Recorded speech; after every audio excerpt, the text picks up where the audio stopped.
Os governos abusaram tanto, gastaram tanto, deram tanto aumento de salário, tanto paternalismo, tanto assistencialismo, tanto corporativismo, que a Europa inteira quebrou. A Europa quebrou também. Então, os fundamentos da civilização ocidental estão sob ameaça. Durante 75 primeiros anos do século passado, durante 3/4 de século, de 1900 a 1975, o Brasil cresceu em média 7,36%. A segunda economia de maior crescimento do mundo foi o Japão. Então o Brasil tinha uma alta taxa de crescimento econômico sustentável. E era uma economia relativamente livre, com baixo grau de intervenção do governo e uma dinâmica de crescimento e criação de riqueza bastante expressiva. Foi a economia de maior crescimento no mundo durante 3/4 de século. De lá para cá, o Brasil foi capturado por uma armadilha de baixo crescimento.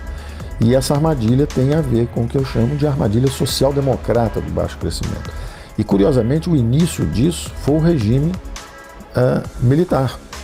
No regime militar, aumentou o grau de intervenção do governo, aumentou o número de empresas estatais, foram criadas todas essas parafernálias, há coisas até que precedem, como lei trabalhista. A lei trabalhista já é mais antiga ainda.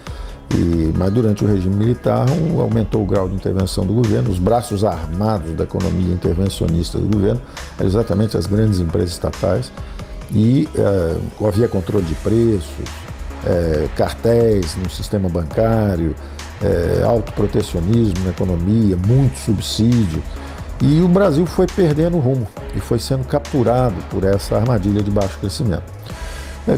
Exatamente por isso, o grau de crescimento econômico, a taxa de crescimento econômico, que era de 7,5%, começou a descer, e na década de 80 caiu para uns 2,5% e a inflação começou a subir. Quando os militares saíram, exatamente pelo esgotamento do modelo, não havia mais crescimento, grande insatisfação na classe média, e começou o processo de abertura política.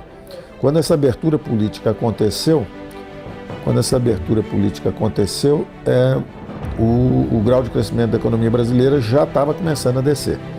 E a coisa foi só piorando, porque quando entrou o primeiro regime civil, com as eleições indiretas, e o primeiro presidente, que era eleito, que acabou falecendo, foi substituído e entrou o presidente Sarney, e o Sarney se sentiu capturado por uma síndrome do presidente ilegítimo, quer dizer, ele queria popularidade, afinal de contas ele tinha sido um expressivo representante da classe política que tinha sido capturada pelos militares. Ele tinha sido um político importante na sustentação da base parlamentar durante o regime militar, e de repente ele é o primeiro presidente de um Brasil novo e redemocratizado. Então ele, enfraquecido com essa síndrome de ilegitimidade, começa a receber pressões de todos os lados, porque ali os economistas também não ajudaram, porque os economistas fizeram um diagnóstico que a inflação brasileira era simplesmente inercial, ou seja, ela continuava porque ela existia. Já que ela existia, ela continuava. E na verdade o que estava acontecendo não era uma inflação inercial, a inflação continuava subindo, ela subia o tempo inteiro. Ela nos anos 70 ela tinha estado aí em torno de 20%, em média, de repente ela começou a subir no início dos anos 80, ela foi para 70%, depois ela foi para 200%, e quando fizeram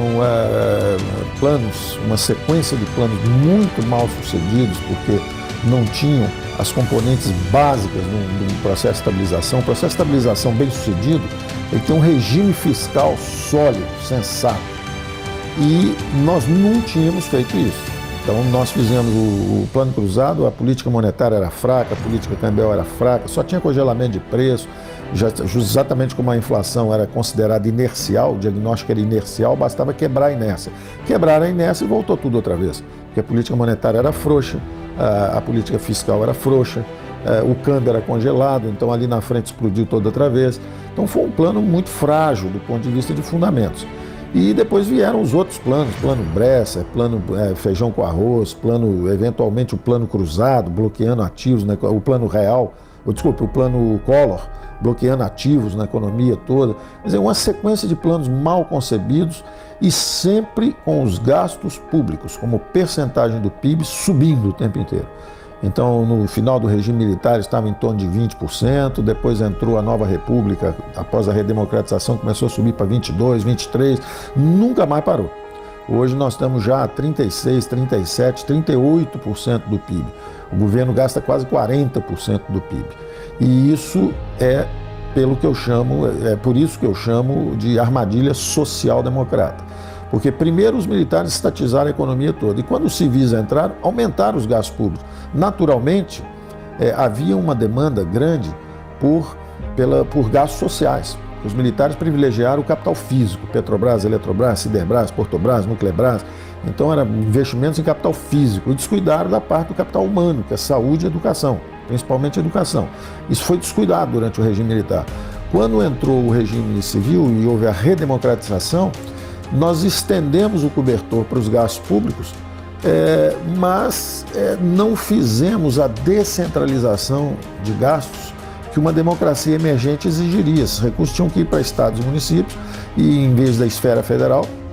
E, ao mesmo tempo, nós tínhamos, já que a cobertura era mais custo, nós tínhamos que privatizar aceleradamente, encurtar os subsídios, cortar os privilégios que existem até hoje. Houve uma conspiração contra o Brasil involuntária, não foi, eu nem chamaria de conspiração, foi um acidente.